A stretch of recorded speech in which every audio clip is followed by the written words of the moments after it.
One day, everything seems normal. You're talking every day, sharing jokes, making plans, building a connection. Then, nothing. No explanation, no goodbye, no argument. Just silence. Hours become days, days become weeks. You check your phone, nothing. You start asking yourself questions. Did I say something wrong? Were they pretending the whole time? Why couldn't they just tell me the truth? Ghosting has become one of the most confusing experiences of modern life. But why do people do it? Let's go deeper. Most people assume ghosting happens because someone simply doesn't care. Sometimes that's true.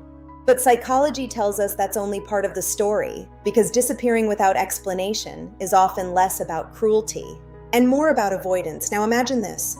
You know a conversation will be uncomfortable. You know someone will be disappointed. You know you'll have to explain your feelings. Your brain immediately looks for the easiest escape, not the healthiest one, the easiest one.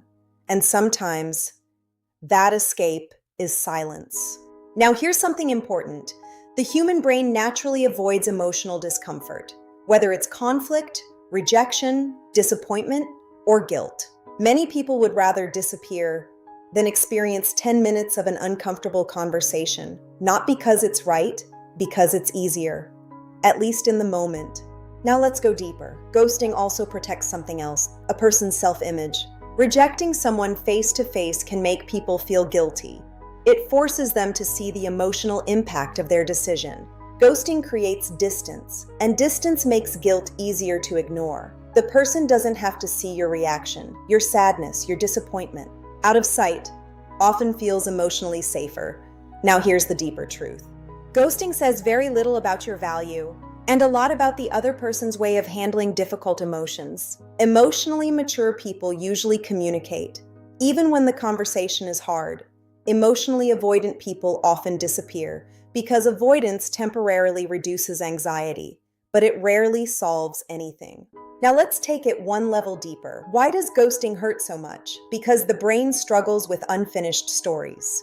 The psychologists know that uncertainty is often more painful than rejection itself. If someone tells you, "I don't think we're compatible," it hurts, but your mind has an answer. Ghosting gives you no answer. Your brain starts creating its own. Maybe they're angry. Maybe they're busy. Maybe they're seeing someone else. Maybe I wasn't enough. And because there are no facts, your imagination fills the silence. That's why ghosting can stay in someone's mind for months. Not because of what happened, but because of what never got explained. Now here's something fascinating. People often remember unanswered questions longer than painful answers. The brain craves closure. Without it, the story keeps replaying again and again, trying to find an ending that doesn't exist. Now, what can we learn from this? First, don't automatically measure your worth by someone else's silence. People disappear for many reasons. Not all of them have anything to do with you. Second, if someone consistently avoids honest communication, ask yourself whether that's the kind of relationship you truly wanted. Because communication isn't a bonus, it's foundation. And finally, remember this: closure doesn't always come from another person. Sometimes, closure comes from accepting that not everyone has the emotional maturity to give you the explanation you deserve.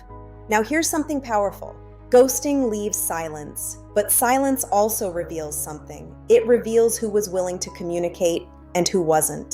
Sometimes, the most honest answer someone gives you is the effort they stop making. And while that answer may hurt, it can also set you free. If you enjoy psychology, human behavior, and understanding the hidden reasons behind people's actions, subscribe.